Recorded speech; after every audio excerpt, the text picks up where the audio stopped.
Donc j'enchaîne les entretiens. Je trouve premier vrai job dans une banque privée à l'époque, spécialisée dans la gestion de fortune. C'était la Banque Genevoise de gestion. C'était un poste de middle à l'époque, bourse et titres. Pour une première expérience, c'était bien mieux que ce que j'espérais. Je fais 3 mois et je me fais licencier.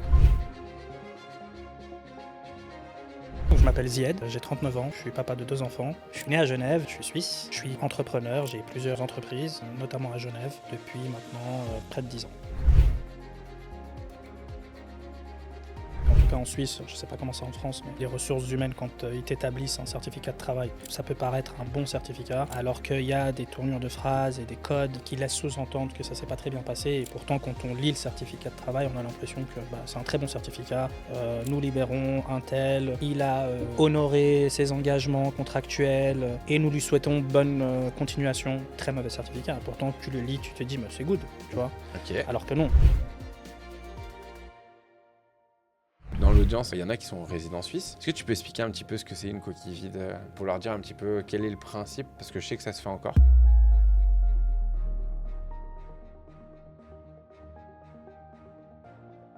Bon salut Zied, Salut Jordan, comment vas-tu? ça va bien, je te remercie. Tout d'abord, heureux de te recevoir sur la chaîne. Merci pour l'invitation. Merci à toi d'être venu. Déjà, pour vous présenter, Zied, qu'on s'est rencontré un petit peu sur les réseaux par rapport à Olivier, C'est que tu vrai. avais pu interviewer. Donc, toi, tu es résident suisse, de nationalité suisse. Tu as toujours été sur le territoire. C'est ça, Ancien banquier, C'est vrai. ça? Et puis entrepreneur maintenant. c'est juste. Dans tous les cas, je vais te laisser un petit peu te présenter aux auditeurs, pour présenter un petit peu ton profil, parce que je pense que c'est intéressant d'avoir notamment des résidents, des fois aussi, c'est encore plus intéressant pour apprendre un petit peu le pays de l'intérieur et en plus de l'entrepreneuriat sur le territoire, d'autant plus. Écoute, effectivement, donc je m'appelle Zied, j'ai 39 ans, je suis papa de 2 enfants. Ok. Je suis né à Genève, je suis suisse et je suis entrepreneur, j'ai plusieurs entreprises, notamment à Genève, depuis maintenant près de 10 ans.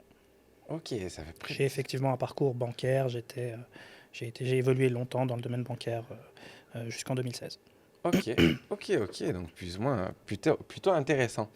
Et comme j'aime bien un petit peu sur la chaîne, donc j'aime bien recommencer déjà par la scolarité, un petit peu comment tu as grandi, peut-être aussi tu as une famille entrepreneur ou autre, et puis après remonter vers peut-être l'emploi et l'entrepreneuriat et les conseils que tu auras à donner.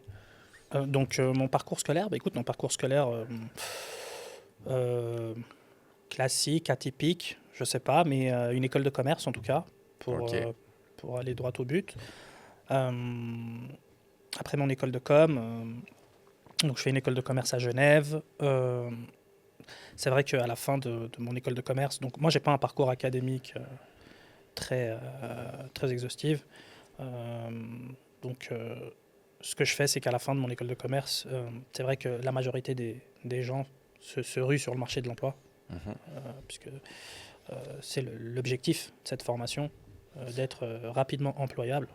Et j'ai fait tout le contraire. C'est-à-dire que j'avais deux objectifs et il y avait 2 choses qui m'animaient. Moi, c'était la finance. 3 choses. Juste 3 choses. La bêtise, la finance et l'entrepreneuriat, jusqu'à longtemps. Et à la fin de mon école de com, je rêvais de finance de marché. Ok. J'ai toujours été attiré par la finance de marché à proprement parler, parce que la banque en soi m'intéressait pas tant que ça. Moi, c'était vraiment la bourse, les graphiques, donc c'était soit le trading, soit la gestion de fortune, Ok. avec 2 métiers qui s'offraient à moi à ce moment-là, sauf qu'à la fin de l'école de com, j'avais pas le bagage pour pouvoir intégrer le domaine bancaire et encore moins la finance de marché. C'est des secteurs d'activité qui demandent soit une expérience notable en amont, soit un background académique au minimum. Chose que j'avais pas, donc je me suis lancé directement dans l'entrepreneuriat. Je lance ma première boîte, j'ai 20 ans. Donc je finis l'école de com et je lance ma première société à Genève. T'étais où dans les écoles à Genève? Alors, moi j'ai fait... je finis ma scolarité obligatoire. Mhm. J'ai fait le collège. En Suisse, le collège, c'est, je crois, l'équivalent en France je sais pas si c'est le lycée... Parce qu'on a collège aussi. alors, le collège chez vous, c'est le cycle chez nous. Oui, Et le lycée après. bah voilà. Alors c'est l'équivalent du lycée, donc moi je me dirige vers le collège en Suisse, équivalent du lycée en France. Ce qu'on appelle un parcours gymnasial qui a vocation à te diriger vers l'université. Mes parents m'ont pas posé la question. Ils m'ont pas laissé le choix. Ils m'ont dit de toute façon tu seras soit avocat soit médecin. Et donc du coup je me suis dirigé naturellement vers un parcours gymnasial, sauf que voilà, tout le monde a très vite compris que c'était pas vraiment ce qui me correspondait. J'ai fait une année et donc je suis parti vers une école de commerce. Ok. Voilà. Et comment s'est passé un petit peu cette scolarité? Plutôt bien, bon élève? Alors, moi, alors, enfant, j'étais quelqu'un de très, très introverti, très timide. Ok. Et c'est vrai que j'ai une adolescence en dents de scie. Pas mentir, hein, j'ai une adolescence où j'ai rattrapé un peu tout mon retard, en fait. Tout ce que j'ai pas. J'ai laissé exprimer beaucoup de choses pendant mon adolescence. Donc, je suis quelqu'un qui a toujours eu de la facilité à l'école. Ok. J'avais pas besoin de beaucoup travailler et même de beaucoup y aller, j'ai envie de dire, pour y arriver. Sauf qu'effectivement, ça m'a causé un peu des problèmes. J'étais pas toujours très apprécié de mes professeurs. Ok. Et je faisais partie un petit peu de ceux qui en faisaient le minimum parce que finalement ça me réussissait et puis que ça me convenait comme ça, quoi. Donc voilà, ça reflète un petit peu mon parcours scolaire. Ok. Et après, tu dis donc être parti directement dans l'entrepreneuriat, donc pas par la case salariée en premier. Non. Mais est-ce que peut-être autour de toi, dans ta famille, est-ce que tu as des personnes qui sont dans ce domaine-là? Alors, mon papa a été entrepreneur, il a entrepris, hein. Ok. Je suis pas d'une famille, d'entrepreneurs à proprement parler. Mes parents sont arrivés ici dans les années 80. Mon père était plongeur, ma mère travaillait pas. Donc, Ok. ils se sont construits ici et mon père a entrepris plus tard, pendant mon adolescence. Donc oui, effectivement, c'est vrai que j'avais déjà eu un aperçu, du coup, de ce que ça pouvait être, parce que mon père a ouvert plusieurs établissements Ok. quand j'étais ado. Mais je crois pas que ce soit vraiment ça qui m'a donné envie de me diriger vers l'entrepreneuriat. Je le concevais d'une manière différente, de toute façon. C'est-à-dire, Bah, qu'est-ce qui je- qu'est-ce qui t'a réellement poussé à penser, parce que je pense qu'il y a quand même une vision pour aller vers l'entrepreneuriat. Et comment de l'école, tu t'es pas dit relativement classiquement, par exemple, moi je me suis dit, ma mère est cuisinière, je pars en cuisine.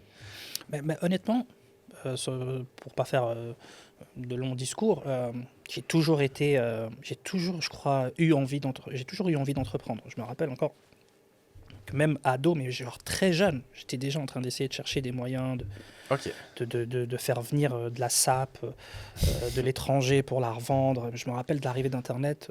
À l'époque, il y avait des chats, Caramel, je ne sais pas si tu as connu Ça me dit quelque chose. Caramel et ces trucs-là. Et il y avait des gens qui, à l'époque, on avait des salons, on pouvait cliquer sur un salon et puis il y avait des thèmes, des sujets qui étaient discutés. Mais je me dirigeais vers fournisseurs, grossistes d'habits. Là, j'avais 15 ans, 14 ans, donc je sais pas, j'ai toujours eu envie d'entreprendre. Ok. Et j'ai toujours essayé, eu des idées, envie d'essayer. Et puis l'occasion s'est présentée quand j'ai fini mes études. Je me suis posé la question que très peu, quand j'ai vu que le domaine bancaire était pour moi pas encore accessible. Ok. J'avais aucune envie d'aller travailler pour un salaire de 5 ou 6 000 francs suisses. Et donc, alors, raconte-nous un petit peu comment ça a débuté ce parcours entrepreneurial, parce qu'en général, on le sait, ça peut être semé d'embûches pour certains. Ça a été. Ça a été? Ça a été. Je me suis lancé. Ça a été très enrichissant. Ça a été vraiment très formateur pour moi. J'avais 20 ans. J'avais aucune expérience. J'avais pas encore la maturité, je pense, nécessaire pour entreprendre. J'avais l'ambition. J'avais l'audace. Mais j'avais pas la maturité de le faire. Donc, pour faire simple, j'ai monté une société de... Alors, à l'époque, je rencontre quelqu'un qui me présente quelqu'un. J'ouvre une société, une SA. Donc, Ok. j'ai 20 ans, j'ouvre une SA. On sait Directement qu'une en SA, on sait qu'une SA en Suisse, c'est 100 000 francs de Ouais. capital libéré. Mais moi, je trouve le moyen d'ouvrir une SA pour 3 000 ou 4 000 francs, dans les règles de l'art, pas de magouille. Mais on m'a mis en contact avec un notaire qui, à l'époque, proposait des sociétés À rachat. à rachat. en coquille vide, qui n'était pas endetté, qui était nickel, qui était clean. Donc voilà, je monte à Lausanne, je rencontre ce monsieur. Je fais l'achat, je fais l'acquisition d'une société.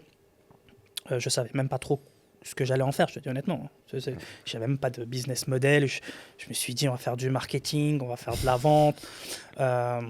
Du coup, je rachète cette société.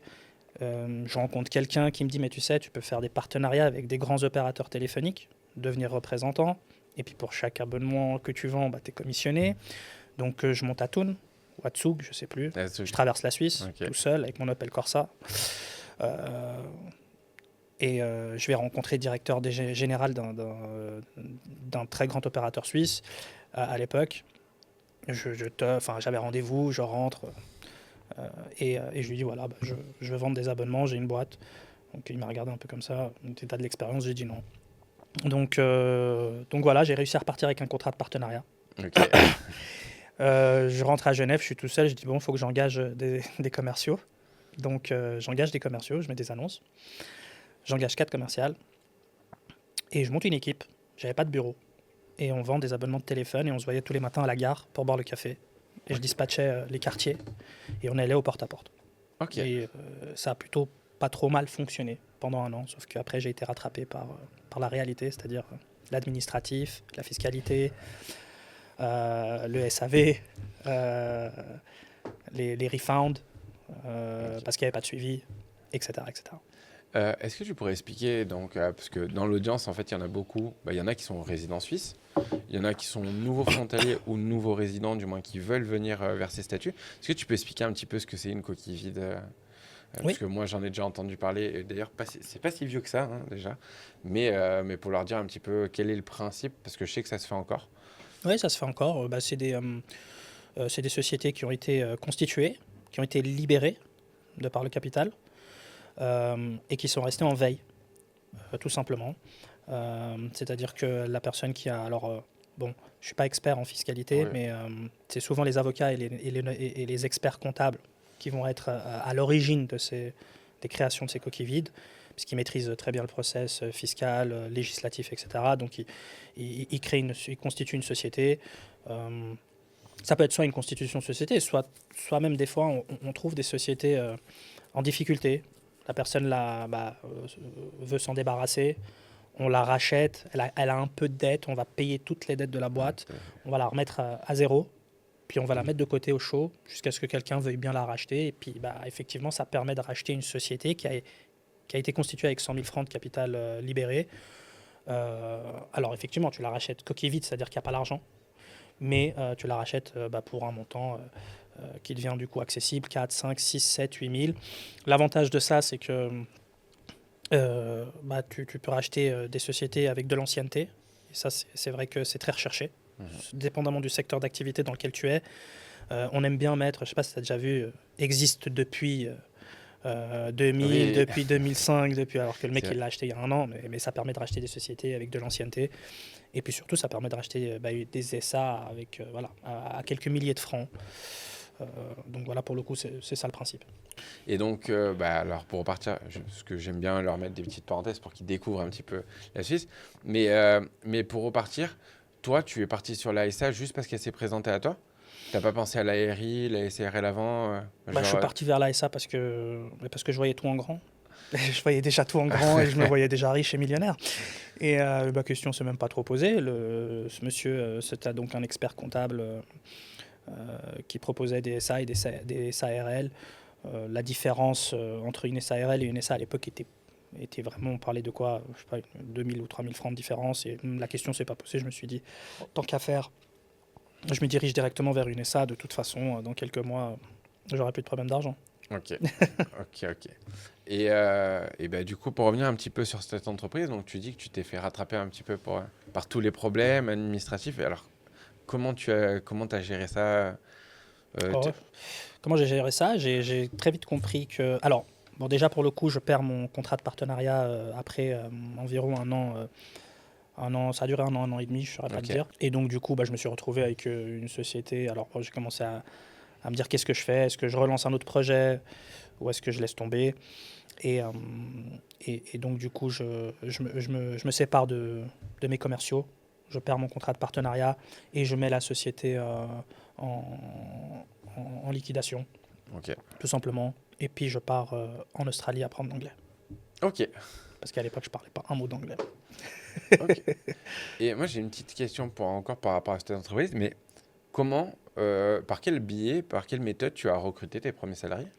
J'ai mis des annonces dans le journal, vraiment. Ok, dans le J'ai journal. vraiment, ouais, vraiment dans le journal. Je me rappelle plus dans quel journal j'avais, mais j'avais mis des annonces classiques, euh, cherche commerciale, euh, etc., etc. On a mis en place une annonce et puis j'ai recruté très rapidement à l'époque, 4 commerciaux compétents, franchement Ok. plutôt compétents, Sur CV? 4 Français. 4 Français? Pour le coup, je peux le dire. Euh, et, euh, et donc, sur CV, ouais. Donc, ils se sont Ok. présentés. Et à l'époque, j'avais aucune expérience de toute façon dans le recrutement. Et c'était au feeling, quoi. Donc, voilà, c'était des jeunes qui avaient l'agnac, qui avaient envie de bosser. Et donc, du coup, on a fait ça comme ça. Ok. Ok, ok. Moi, j'aime bien, c'est toujours intéressant de voir un petit peu. Parce que même si tu n'avais pas de partie dans le recrutement, tu restes suisse. Et donc, il y a peut-être des façons de faire, bah, notamment le journal, Bah, à qui aurait l'époque, su. bon, moi, je te parle de ça, j'ai 39 ans, j'avais 20 ans, donc c'était à 19 ans. Et Et ça recrute encore de cette méthode? dans le métier de quoi? Via les journaux? Non, non, Non, je c'est crois que fini? c'est, je crois que alors moi je suis pas un grand Bah, ça, j'imagine. lecteur de journal physique, mais non, je doute que je Ouais, veux c'est dire, une méthode, je pense que maintenant effectivement tout se fait sur internet, il y a JobUp, bien pour le sûr. coup en tout cas moi pour mes activités, pour mes entreprises, je recrute beaucoup sur JobUp, Bon, bah, donc de toute voilà, façon, les abonnés ont déjà vu Joe Web sur la chaîne voilà, que j'ai eu et j'ai vu aussi d'ailleurs, en intervention. j'ai vu, Mais du coup, donc tu me dis que t'es parti en Australie apprendre l'anglais. c'est ça. Bah, comment tu as vécu un petit peu ce changement? Parce que la Suisse, l'Australie, c'est pas forcément la même chose. Quand j'arrête, donc quand je fais une cessation d'activité, et que je décide de stopper mon projet de société de communication. Bah, je me rabats sur mon rêve de devenir finance de marché, intégrer le domaine bancaire, etc.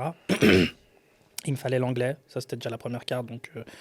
Euh, donc voilà, j'ai fait d'une pierre deux coups. Je suis parti en Australie presque un an pour apprendre l'anglais. Et puis, Ah, donc c'était réfléchi avant de partir, tu t'es dit, je veux retourner dans exactement. le domaine À ce bancaire. moment-là, je me dis, bon, Donc je vais j'ai apprendre. essayé, ça n'a pas marché. Euh, je vais me diriger vers le domaine bancaire et la première chose à faire à ce Bien moment-là sûr. pour moi c'était d'avoir l'anglais. J'avais un anglais très moyen et largement insuffisant pour ce secteur d'activité, donc ça m'a permis aussi un petit peu de prendre l'air et puis de digérer cet échec entre guillemets. Ok. C'était un échec, pas tant que ça parce que pendant les un an ça a plutôt bien fonctionné, mais c'est vrai que euh, ça s'est euh, bah, ça s'est stoppé contre mon gré. C'est Mais surtout l'apprentissage, hein. oui, non, clairement, de toute façon, je t'ai dit, ça a été une super formation pour moi. Donc, je pars en Australie pour apprendre. Alors, à la base, je pars en Australie pour 3 ou 4 mois, et puis je reste presque un an. Ok. Et ça t'a vraiment servi au niveau de l'anglais? Dans l'avion, je partais en Australie et j'arrivais même pas à commander à bord. Donc, je fais Genève-Dubaï pour aller à Sydney. Donc, Ok. Genève-Dubaï, tout se passe bien parce que tout le monde parle français. À Dubaï, Sydney, on est venu me demander ce que je voulais boire, j'ai pas compris. J'ai juste compris, la dame m'a dit, "Oh, do you want a drink, sir?" J'ai entendu drink, j'ai dit Coca-Cola. En plus, ils disent pas Coca-Cola, ils disent Coke. Donc, c'était pour te donner un peu mon niveau d'anglais à ce moment-là, c'était catastrophique. Ok, ok, ok. Donc tu recommanderais quelqu'un qui veut partir, Un le voyage à 100%, non mais l'étranger? 400%. C'est même Ok, pas que je recommande, c'est incomparable. Essayez même pas d'apprendre l'anglais ici en faisant 4-5 heures par semaine, ça sert à rien. Partez plutôt un mois, ne serait-ce qu'un mois. Un mois en immersion, pas besoin de partir aussi loin. Et l'Angleterre à côté. t'es parti seul? Je suis parti avec mon meilleur ami, Ok, mais il n'est pas resté avec moi tout le long du voyage. On est parti à deux, il est revenu bien avant moi et moi j'ai prolongé mon séjour.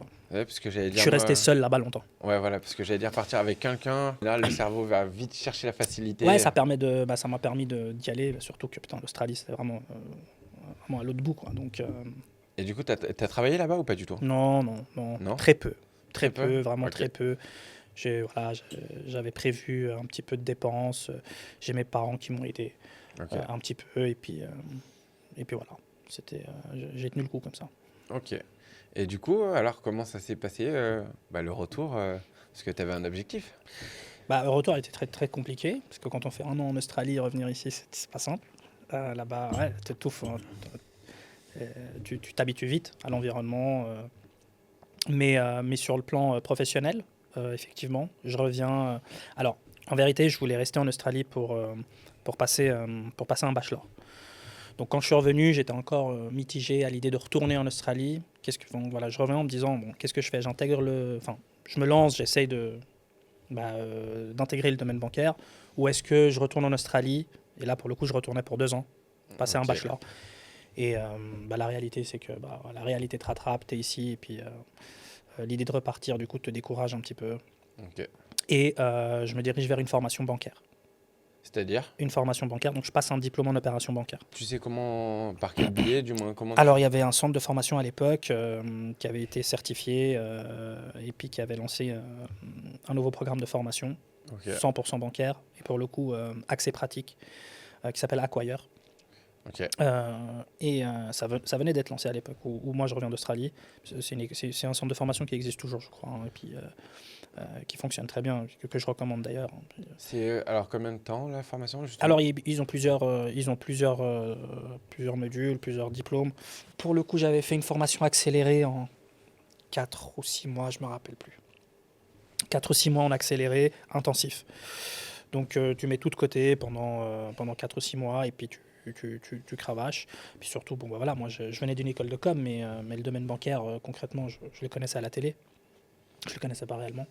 Et, mais bon, ça a été vraiment top. C'était vraiment, moi, en plus, c'était quelque chose qui me passionnait. Donc ça a été tout droit. Boum, décroché mon diplôme. Voilà, après 4 ou 6 mois de formation. Ok. Et ça a vraiment été pour moi ce qui m'a permis de commencer vraiment à faire déjà des entretiens. Ou à aller plus loin dans les entretiens parce que j'en avais déjà fait, mais je voyais tout de suite que dès que j'étais appelé, contacté, les entretiens c'était vraiment expéditif ou limite on me rappelait pas. Et là, voilà, mon CV commence à prendre forme. J'ai l'anglais, j'ai une école de commerce en amont, j'ai un diplôme en opération bancaire et je vois tout de suite la différence. Donc là, j'enchaîne les entretiens d'embauche. Par exemple, j'en vois beaucoup, moi, parce que j'ai pas mal de candidats qui ils visent un secteur, ils visent quelque chose, et en fait, tant qu'ils l'ont pas, ils continuent dans le même sens. Et Et je suis assez comme ça, moi. je trouve quand même que tu as joué tes pièces à part. C'est-à-dire que tu voulais le secteur bancaire, tu t'es pas dit avec ton diplôme dans le commerce, juste je vais faire du bancaire. Tu es allé chercher l'anglais, tu es allé chercher un diplôme Ah ouais, pour bien aller sûr. chercher le Ouais, bancaire. bah, carrément, bien sûr. Ah oui, Mais, il y en mais a tout qui... ça dans le même objectif. Mais l'objectif, il Oui, était d'intégrer le domaine bancaire. oui, mais au final, tu vas bouger dans l'échiquier pour aller chercher Tu m'aurais dit fais des cours de cuisine pour rentrer en banque, je l'aurais fait.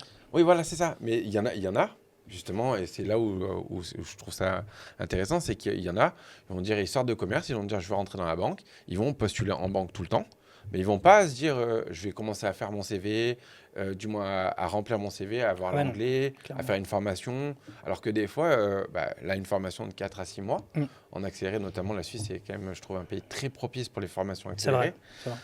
Et en 4 ou 6 mois, du coup, ça attache relativement de ce que j'ai compris, de ce que peut-être tu vas nous dire après, mais ça a quand même changé la donne sur... Ça a tout changé. Ouais. 100%. J'aurais jamais pu intégrer le domaine bancaire sans ça. J'avais un CV qui était beaucoup trop fragile à l'époque. En tout cas pour ce que je convoitais moi. Et ça a absolument tout changé. Je me rappelle que le fondateur, l'un des 2 fondateurs du centre de formation, c'était un ancien dirigeant, je crois, si ma mémoire est bonne, je ne vais pas te dire un ancien cadre, il travaille 15 ans chez HSBC, donc il Ok. part, et puis ils étaient 2 associés. C'était vraiment, ils savaient ce qu'ils faisaient, et puis là, pour le coup, l'école était vraiment, le centre de formation était vraiment quali, quoi. Ok. Donc c'était tout bénef, même pour le secteur bancaire qui cherchait des gens qualifiés. Parce que là, pour le coup, les gens, ils étaient qualifiés, quoi. Ils sortaient avec un diplôme où, quand tu arrivais en poste, il te fallait 2 semaines de formation en interne Bien sûr. pour être autonome. En tout cas pour des postes opérationnels dans un premier temps.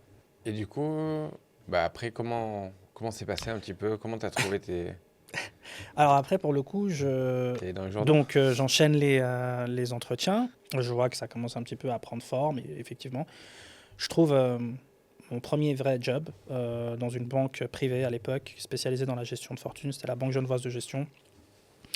Donc c'est la consécration. Ok. Ok, c'est la consécration ultime. En plus, j'avais décroché poste plutôt, en tout cas mieux que ce que j'espérais.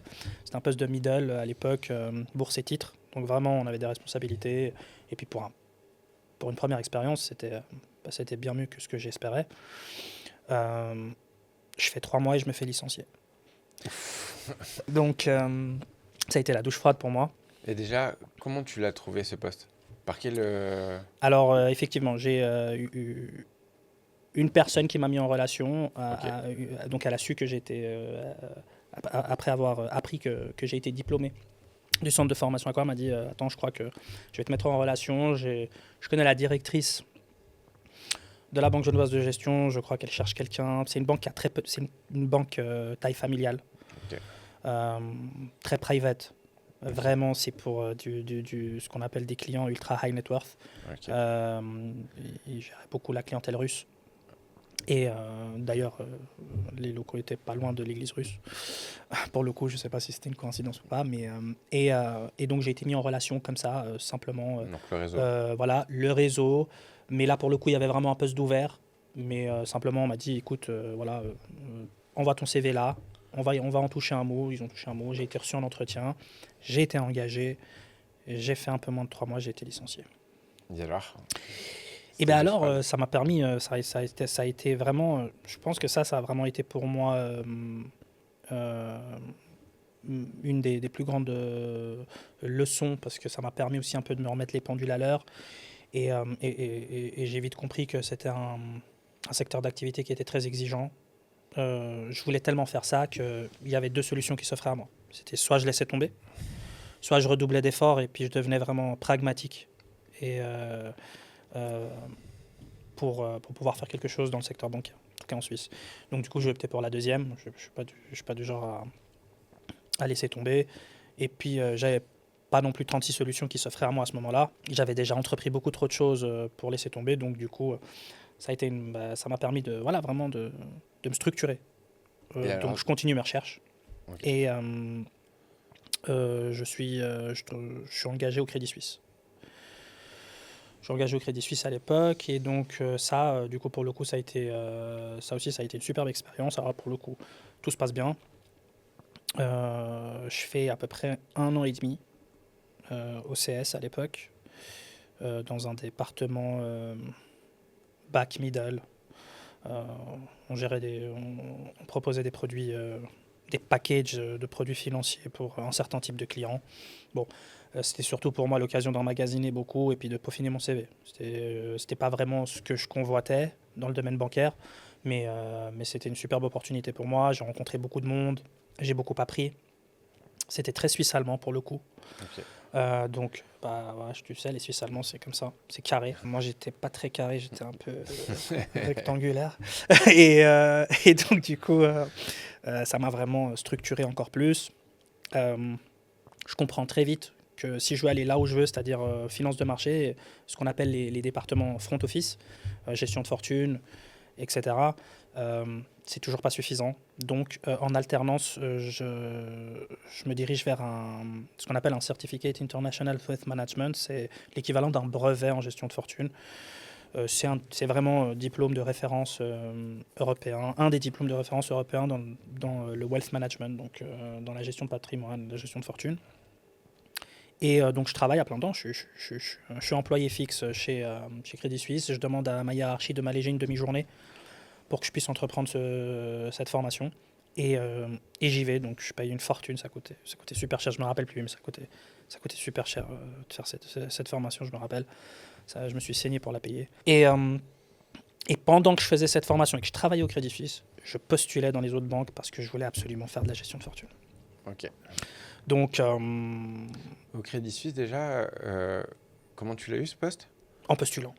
En postulant, alors pour le coup, je postule, on me rappelle. En ligne, en physique? En ligne. Je postule en ligne, je remplis tout ce qu'il faut, j'envoie mon CV. Ils cherchaient en fait alors là, pour le coup, ce qui a été intéressant, c'est qu'ils ne cherchaient pas une personne, ils cherchaient à monter une équipe. C'était un pôle qui montait. Donc ils recrutaient une quinzaine de personnes pour monter un nouveau pôle. Okay. Pour un nouveau produit qu'à l'époque Crédit Suisse lançait. Donc il fallait qu'ils aient des CV, il fallait qu'ils aient du monde. Et donc du coup, ils ont enchaîné, pour le coup, eux, pour engager une quinzaine de personnes, ils ont enchaîné une centaine d'entretiens. Et moi, je savais très bien que mon CV n'était pas encore super. Donc j'ai fait la technique, j'ai fait plan B. Donc on m'appelle pour me dire que j'ai un entretien. Et pour préparer mon entretien, je me dis, il faut absolument que je prépare cet entretien.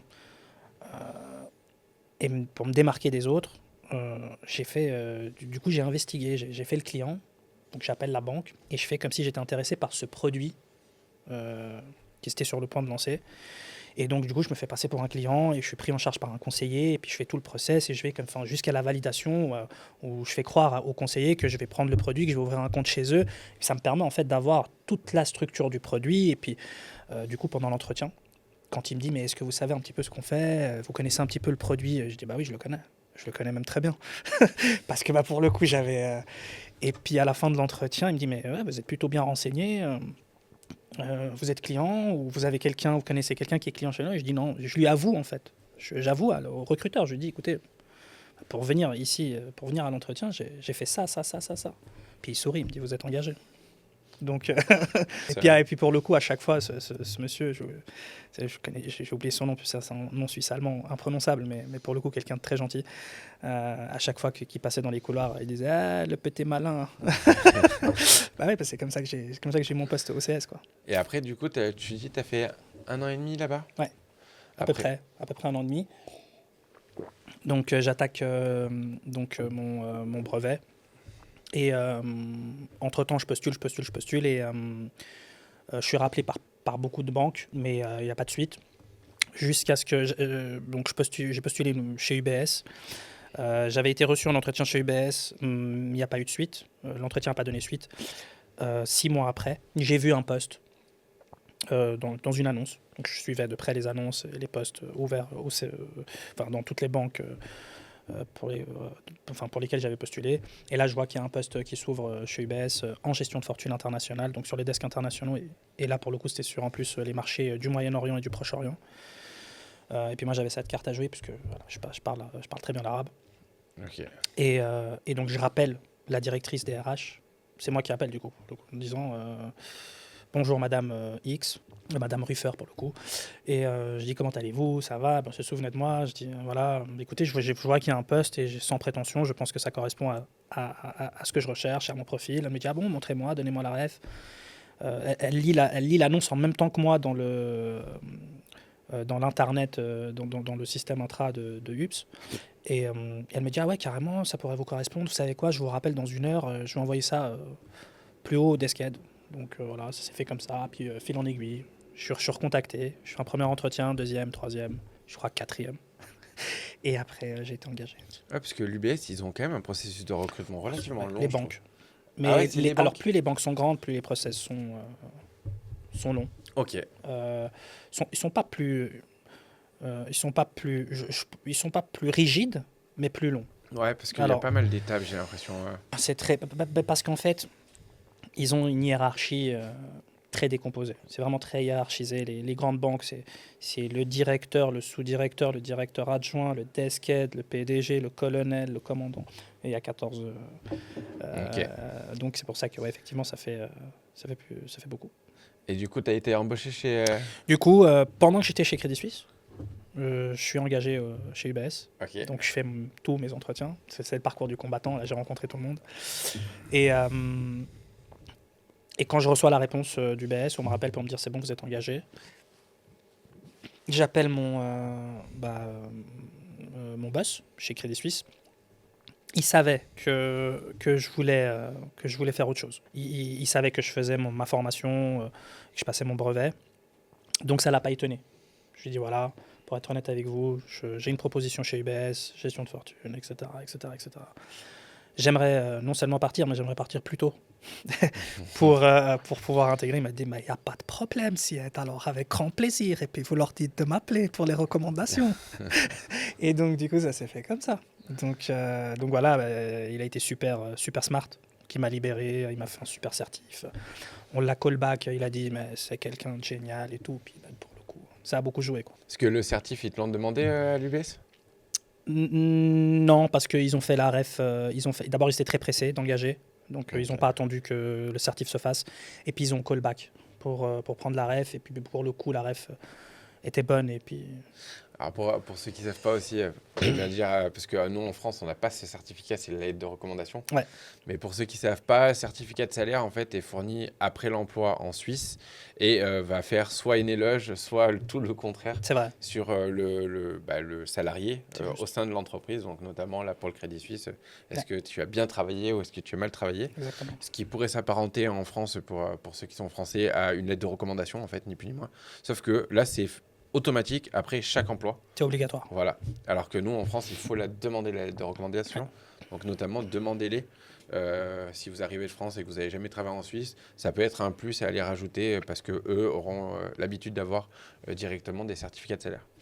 Et d'ailleurs, pour le coup, puisque tu parles de ça, c'est vrai qu'il y a un langage très particulier avec ces lettres, avec ces certificats de travail, puisqu'en tout cas en Suisse, je ne sais pas comment c'est en France, mais les ressources humaines, quand ils t'établissent un certificat de travail, ça peut paraître un bon certificat, alors qu'il y a des tournures de phrases et des codes qui laissent sous-entendre que ça s'est pas très bien passé. Et pourtant, quand on lit le certificat de travail, on a l'impression que c'est un très bon certificat.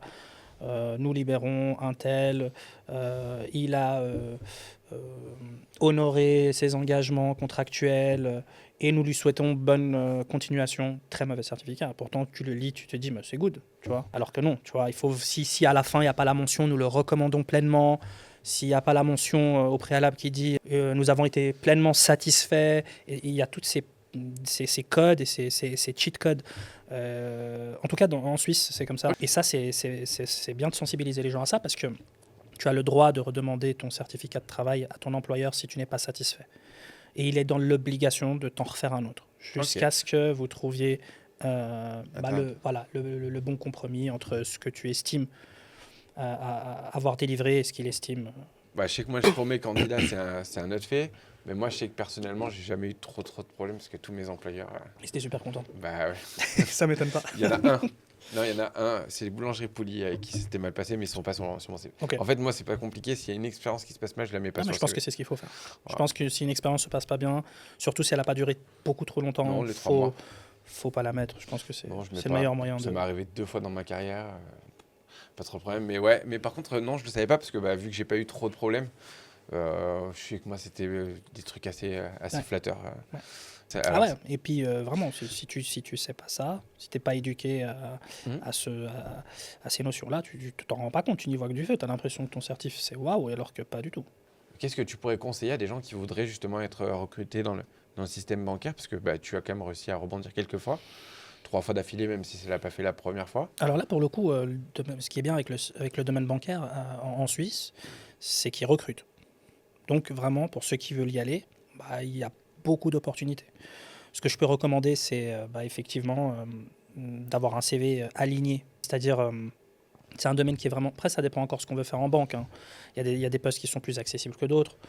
Si on cherche une porte d'entrée, un diplôme en opération bancaire ou une matu ou un bac avec quelques années d'expérience, même si ce n'est pas dans le domaine bancaire, ça pourrait permettre d'intégrer en tout cas de mettre un pied, d'intégrer un premier poste, peut-être dans un département back-office. C'est souvent les postes les plus accessibles, qui ne restent pas moins intéressants, avec beaucoup de possibilités d'évolution, et ça permet surtout d'intégrer la banque, et puis après en interne d'évoluer. Donc il y a les postes de back-office qui sont des postes plutôt opérationnels, où là on est un peu moins exigeant. Ce qui est vraiment super important dans le domaine bancaire, c'est les langues, et encore plus en Suisse. Moi, ce qui a fait la différence, c'est vraiment le fait que, au-delà de Marocco chez CS et puis tout ça, ça a vraiment été l'arabe. Puisque là, pour le coup, c'était pour un poste de gestion de fortune internationale sur les pays arabes. Okay. Et ça, je pense que ça a fait basculer. Parce que pour le coup, je le parlais parfaitement bien. Ouais, donc toi, c'est les langues qui ont vraiment joué, et peut-être ce diplôme aussi que tu es allé chercher. Sans le diplôme, on m'aurait même pas rappelé. J'aurais jamais fait ils m'auraient même pas rencontré. Donc ouais, effectivement. Après, encore une fois, il faut imaginer en fait que c'est un peu une... comment je pourrais expliquer ça? Idéalement, c'est un parcours académique ou alors une formation bancaire avec plusieurs langues. Ça, c'est l'idéal. Maintenant, si on se rend compte qu'il nous manque quelque chose, il faut essayer de peut-être compenser. C'est-à-dire que si on arrive avec, avec une formation qui n'est pas académique et qu'on n'a pas de formation bancaire, il faut essayer de compenser avec les langues. Tu vois, si on parle 4 langues, mais qu'on n'a pas de diplôme bancaire, c'est quand même envisageable. Si on ne parle pas 4 langues, mais qu'on a le diplôme bancaire, c'est quand même envisageable. Essayer de trouver le moyen de... Voilà. Et pour le coup, oui, je recommande vraiment les gens à faire une formation dans le domaine bancaire. En tout cas, s'ils veulent intégrer le domaine bancaire, ça va vraiment leur faciliter beaucoup l'intégration et la tâche. Et donc après, tu as commencé cet emploi chez l'UBS. Comment ça s'est passé? Ça a été l'école de la vie, pour le vrai, ça a été l'école de la vie. J'ai vraiment énormément appris. Il y a eu un avant et après, il y a eu le ZIED d'avant UBS, il y a eu le ZIED d'après UBS. J'ai évolué près de 5 ans, je crois. Voilà, il faut savoir que dans le domaine... alors déjà, UBS, pour le coup, c'est le plus grand gestionnaire de fortune au monde, détenant une licence bancaire. Donc du coup, gestion de fortune chez le plus grand gestionnaire de fortune. Alors pour ceux qui nous regardent et puis qui sont fans de bourse, j'ai bien dit détenant une licence bancaire parce que je vois déjà les commentaires, mais BlackRock est plus grand, etc. etc. Mais pour le coup, c'est le plus grand gestionnaire de fortune au monde détenant une licence bancaire. Donc déjà, il y a le prestige de la banque. Et puis le pôle dans lequel, le département dans lequel j'étais aussi, c'était un département plutôt prisé, puisque voilà, non seulement c'est le front, donc le front, gestion de fortune, et en plus gestion de fortune internationale. Parce qu'il y a la gestion de fortune onshore, donc pour les clients en Suisse. Mais c'est vrai qu'il y a un côté un petit peu plus sexy, exotique et exhaustif quand on parle de gestion de fortune internationale. Parce que voilà, il y a tout l'aspect cross-border que tu ne retrouveras pas quand tu fais du onshore. Tout l'aspect législation internationale, loi cross-border, c'est toutes les lois étranges, enfin toutes les dispositions et les législations qui vont régir l'échange d'informations quand tu traites des clients internationaux. Et là, du coup, c'est une dimension supplémentaire que tu ne retrouves pas quand tu traites des clients en Suisse. Ok. Et du coup, 5 ans là-bas? Voilà, plus ou moins, entre 4 et 5 ans. Et voilà, l'école de la vie. J'ai tout appris, j'ai beaucoup appris en tout cas là-bas. Je suis arrivé avec beaucoup de théorie chez UBS, mais avec très peu d'expérience. Donc, en vérité, c'est l'expérience qui fait tout. La théorie ne sert pas à grand-chose. Et donc, j'ai fait ce que je voulais faire. C'était vraiment waouh, parce que c'est vraiment ce que j'ai imaginé en plus. Donc, tu vois, j'idéalisais beaucoup la finance de marché, la gestion de fortune, les écrans, les graphiques, ce qu'on voit un peu à la télé, la télévision partout, des open space qui font 1000 mètres carrés, 1500 mètres carrés, des drapeaux accrochés au mur où tu pouvais voir le drapeau de l'Arabie Saoudite, le drapeau de la Turquie, de la Chine, de la Russie, puis c'était les desks en fait qui étaient représentés, et puis pour le coup c'était vraiment ça, quoi. Donc okay. À l'époque, UBS avait des locaux à la rue du Rhône. Donc pendant quelques années on était là-bas, et puis ils ont tout centralisé après à leur siège au Noiret à Carouge. Okay. Où là aussi c'est un énorme complexe, vraiment un peu à l'américaine, où tout est en verre, tout est beau, tout est hauteur sur plafond. Maintenant tout est centralisé là-bas. Okay. C'est pas le quartier des banques, si? C'est pas le quartier des banques là, pour le coup. Okay. Alors il y a plein d'adresses pour UBS, mais l'adresse principale maintenant c'est beaucoup centralisé au Noiret, donc ça se trouve à Carouge. C'est un grand bâtiment, il est énorme, on peut pas le rater. Et donc tu as fait ces 5 années là-bas. Bon, c'est là où tu as appris... C'est là où j'ai tout appris. J'ai appris la gestion de fortune, j'ai appris la finance de marché, j'ai appris la bourse. Donc pour toi, très bonne école pour ceux qui voudraient aller chez l'UBS et qui auraient les opportunités. Une des meilleures écoles. Alors, encore une fois, il y a toujours les avantages et les inconvénients de ces grandes banques. Quand on est dans des grandes banques, il y a des avantages et des inconvénients. Mais en tout cas, je crois que j'aurais pas recommandé meilleur tremplin qu'une institution de la taille de Crédit Suisse ou UBS, mais pour le coup Crédit Suisse n'existe plus puisqu'elle a été rachetée par UBS, mais à l'époque il y avait aussi Crédit Suisse qui proposait quelque chose de similaire, et clairement c'est très formateur. Pour toi, quelles ont été les meilleures leçons que tu as pu apprendre, du moins qu'est-ce que ça t'a appris qui a été le plus changeant pour toi dans ta vie? Il y a une phrase que ma desk aide me répétait tout le temps, c'est extra mile. Faut toujours faire l'extra mile. Ne fais pas juste ce qu'on te demande de faire, mais fais-en plus. Et donc vraiment, c'est vraiment ça que j'ai appris. Enfin, moi, je suis arrivé, j'étais très conditionné. Je pensais que j'allais travailler 45 heures par semaine. Et puis que j'allais faire des after-work tous les après-midi avec mes collègues. Mais non, je travaillais des fois 6 jours sur 7, 7 jours sur 7. Ça m'a appris que voilà quoi, à être discipliné, à être sérieux au travail. Tu peux pas improviser, tu peux pas bricoler, tu peux pas faire du bricolage. Tu as des vraies responsabilités. Là pour le coup, dans des postes comme ça, tu manipules des montants à 6 ou 7 chiffres tous les jours, plusieurs fois par jour. Donc si tu bégayes, bah ça coûte cher. Ouais, bah là, oui.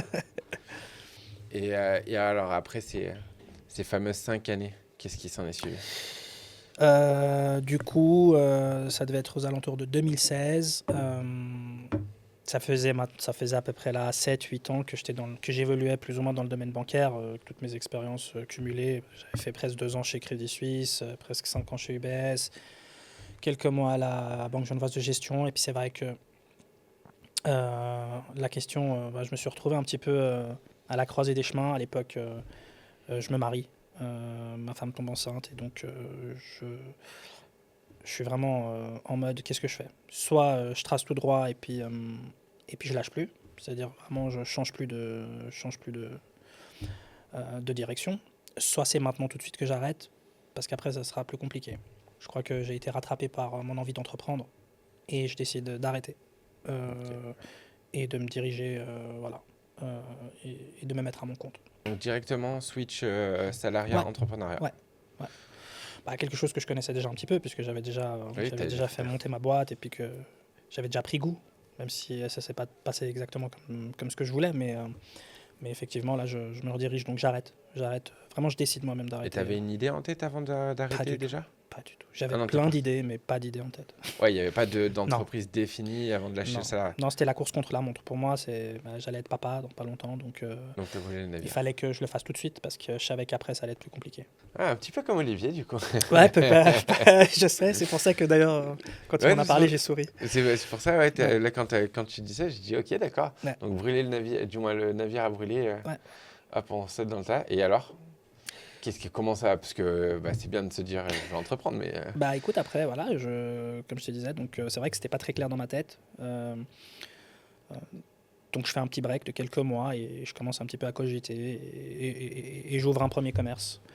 Donc à l'époque, j'ouvre un commerce de proximité, j'ouvre un salon de coiffure, après j'ouvre un deuxième commerce, j'ouvre un troisième commerce et ça s'est enchaîné comme ça. Voilà, donc là après j'ouvre plusieurs établissements, principalement des business physiques. Ça fonctionne bien, je suis très content.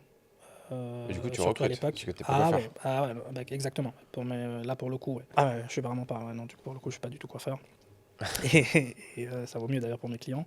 Ouais, je recrute et voilà, j'essaye de conceptualiser. Et puis j'ai toujours cette approche un peu pragmatique et bancaire où je vais structurer un business model et conceptualiser, essayer de trouver un petit peu le marqueur ou le mécanisme différenciant. Et puis du coup, on a fait quelque chose qui a très bien fonctionné. Est-ce que tu t'es mis dans quelle niche? Du moins, tu as fait la coiffure? Tu as fait que ça? Alors, j'ai fait la coiffure homme et là, j'ai fait la coiffure femme. Ok. J'avais d'autres établissements aussi. On avait un tea room. J'avais également une expérience dans la restauration puisque on avait lancé un concept de fast-food qu'on a revendu avant même d'ouvrir parce que voilà, on a eu une proposition de rachat. Et voilà, en gros, je me lance vraiment corps et âme dans l'entrepreneuriat et j'entreprends. Tout à Genève? 90% à Genève, je vais finir par ouvrir un établissement à Lausanne, mais oui, principalement à Genève. Et du coup, quasiment tout en SARL, je présume? Tout en SARL.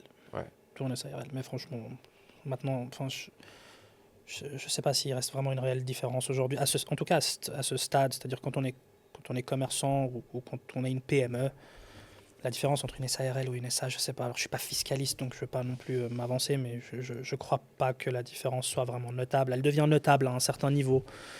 Même la RI, je vois pas d'énormes différences encore. Du moins, alors je sais qu'il y en a, mais parce que moi je m'occupe des particuliers.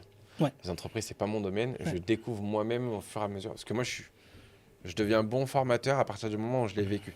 Genre, notamment, je ne vais pas conseiller dans l'immobilier à l'heure actuelle alors que je suis en train d'acheter mon premier bien. Ouais. J'ai créé mes premières entreprises. Maintenant que j'apprends et que je me prends mes premiers murs, franchement, la TVA à 100 000 qui est rattrapée sur la Ouais, bien totalité. Bon, sûr. ces trucs, après, je peux apprendre. Mais j'ai pas l'impression qu'entre tous les statuts, il y a une différence, hormis sur la partie action, la SA, c'est anonyme, pas Mhm. la SARL. Mais j'ai pas l'impression qu'il y ait une grande différence entre tous les statuts sur le territoire. Alors, encore une fois, je suis pas expert là-dedans, mais après, voilà, avec l'expérience que j'ai, parce que voilà, je l'ai fait plusieurs fois, euh, je sais que ça devient notable à un certain niveau dès qu'on commence à vouloir lever des fonds ou dès qu'on veut commencer à vouloir accueillir des actionnaires. Là, effectivement, euh, ça va certainement faire la différence d'avoir soit une SA, soit une SARL, mais je dirais que quand on est voilà, au stade de la PME ou quand on est commerçant, et même si on fait des millions de chiffres d'affaires, hein, euh, là, Ouais, c'est j'ai entre l'impression que c'est SARL et SA. c'est la crédibilité, j'ai l'impression, qui change, ouais, J'allais vu dire, qu'on dans certains dépose secteurs plus. d'activité, la SA va effectivement devenir importante parce qu'il y a la crédibilité Mhm. qui va jouer. Si on est dans la prestation de service, si on est dans l'immobilier, si on est promoteur et qu'on démarre, effectivement, on démarre en SA, il y a tout cet aspect-là. Mais c'est pour ça que je dis des fois, les gens se posent beaucoup cette question alors qu'ils sont dans des. Tu vois, ils ouvrent un resto ou ils ouvrent un commerce de proximité, et puis, alors qu'ils ne devraient pas perdre trop de temps avec ça, et puis que la différence entre SARL et SA, et se diriger vers ce qui est le plus accessible et Bien le moins sûr. cher, parce que franchement, fiscalement, là, au départ, Ouais, après, moi, j'avais c'est vu pas significatif. pour l'intérim, c'est eux, ils obligent ça. Il y a des entreprises où agence d'intérim, c'est Ouais, obligation, ouais, c'est c'est ça. possible. Mais c'est pas, je pense, que c'est pour le capital de départ pour amortir. Après, ça, c'est aussi des fois c'est aussi des fois des dispositifs qui ont été mis en place il y a Ok, des années, et puis ils n'ont jamais changé ça. En ok. réalité, des fois, c'est ça aussi. Et donc ouais, tu as été plusieurs entreprises. Moi, j'aimerais bien aborder un petit peu, alors comment se passait un petit peu, parce qu'on a pu parler au début des recrutements, mais comment tu recrutais un petit peu ces fois-là? Comment ça se passait? Qu'est-ce que tu as fait de bien? Qu'est-ce que tu as fait de mal? Écoute, je recrutais moi-même. Je recrutais moi-même mes collaborateurs. Je crois que ce que j'ai fait de bien, c'est que mon business model il était clair dans ma tête. Donc du coup, ça me permettait de vraiment savoir concrètement ce que j'attendais de mes collaborateurs. Et là, pour le coup, je maîtrisais parfaitement mon business model. Je savais exactement où je voulais me positionner, comment je voulais me positionner face à la concurrence. Et donc, du coup, je savais exactement ce dont j'avais besoin pour faire la différence. Voilà, j'ai recruté moi-même mes collaborateurs sur la base des prérequis que j'avais moi-même établis.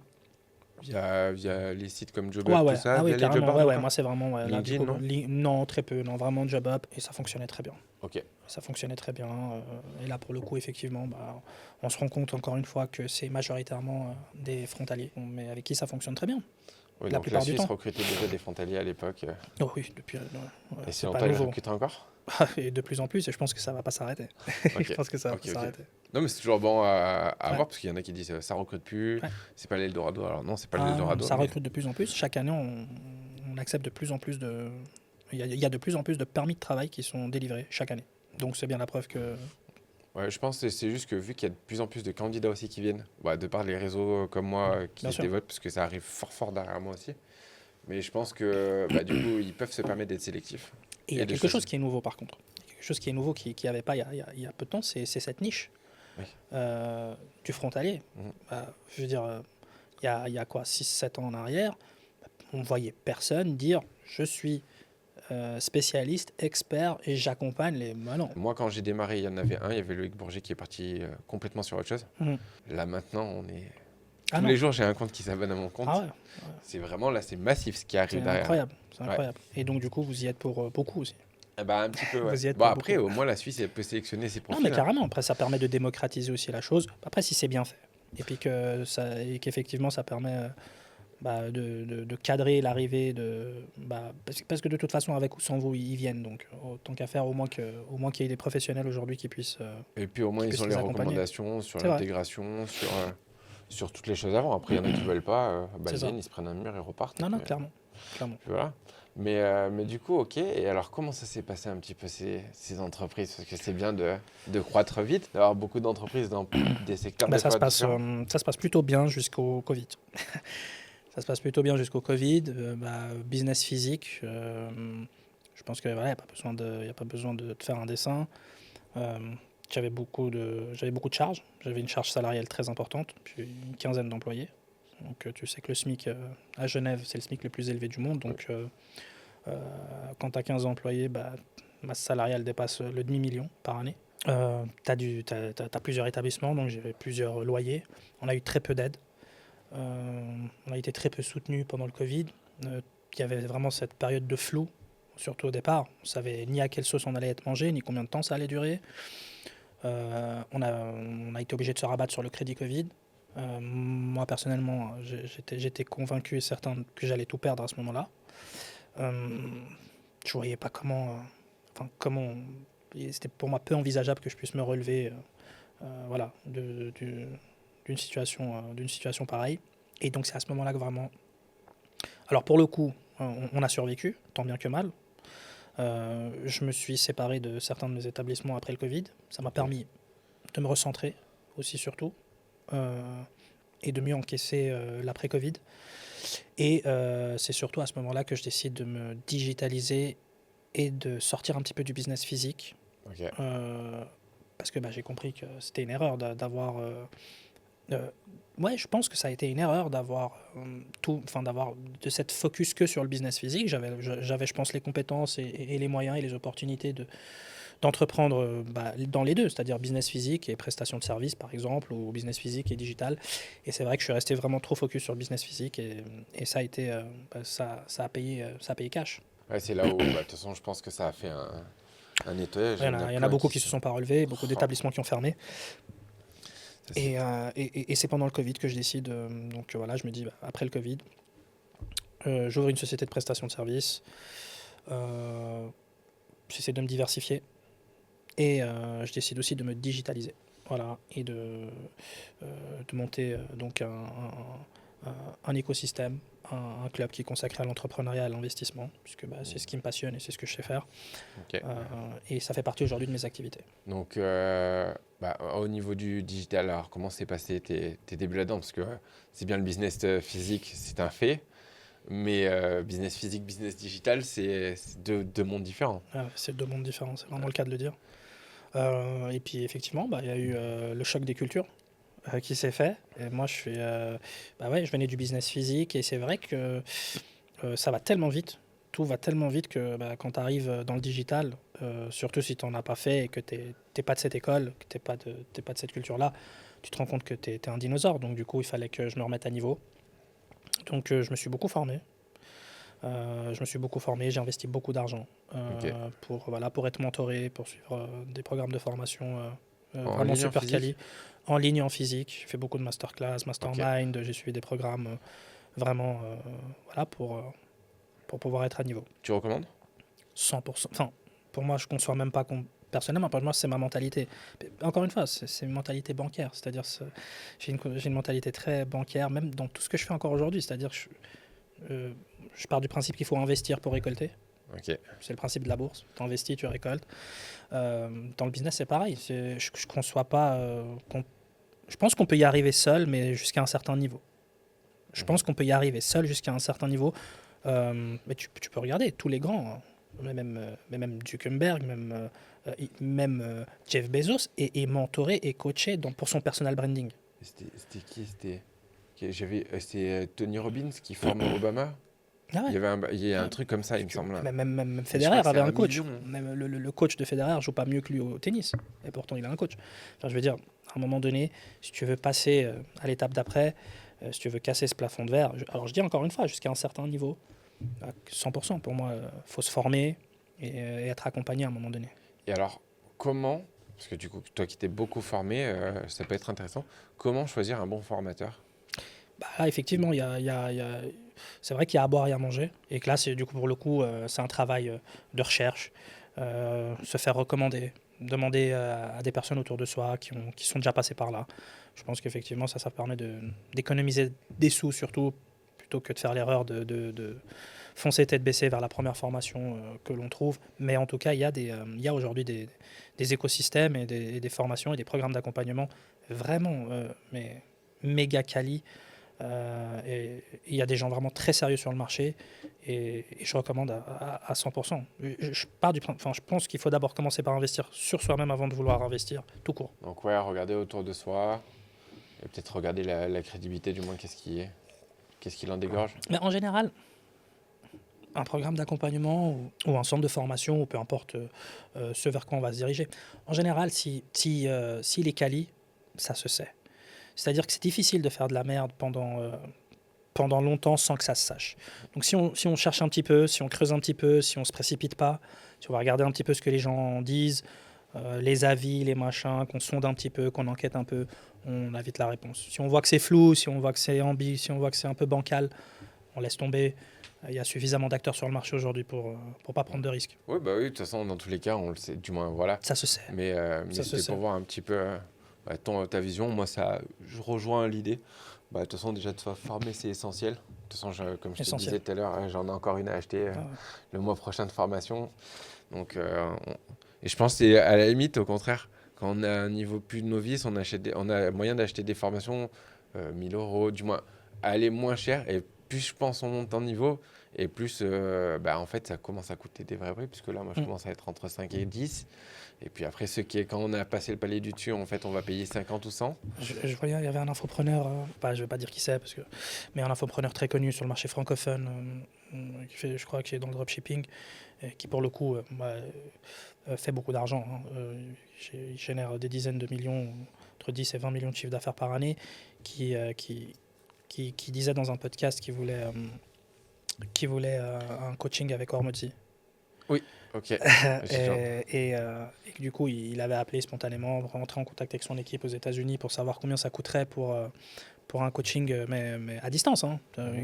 2 heures de brainstorming, et qu'il avait eu un retour comme quelque chose comme un demi-million de dollars pour 2 ou 3 heures. Donc, c'est pour donner vraiment. Et il y a des gens qui payent sans problème parce que voilà, la question c'est, ok, c'est 500 000. Est-ce que si je les pose dans les 12 à 18, 24 prochains mois, ils sont amortis ou pas? Si la réponse est oui, on s'en fout que c'est 500 000. Ouais, mais si ces 500 000 t'apportent 1 million, tu vois, de par un conseil, de par simplement peut-être faire basculer, des fois ça tient pas grand-chose. Une vision, une nouvelle méthode, un nouveau point, un nouveau prisme, un nouvel angle marketing, et puis il y a tout qui bascule et tu doubles ton chiffre d'affaires. Moi, je les paye les 500 000. Mais de toute façon, juste une phrase. Olivier m'avait fait modifier une phrase sur mon tunnel de vente. Ouais, tu vois. Et pourtant, moi, j'aime pas, moins guicheur, mais c'est du marketing. J'ai changé une phrase, j'ai pris 8% de conversion sur ma VSL. Tu te rends compte?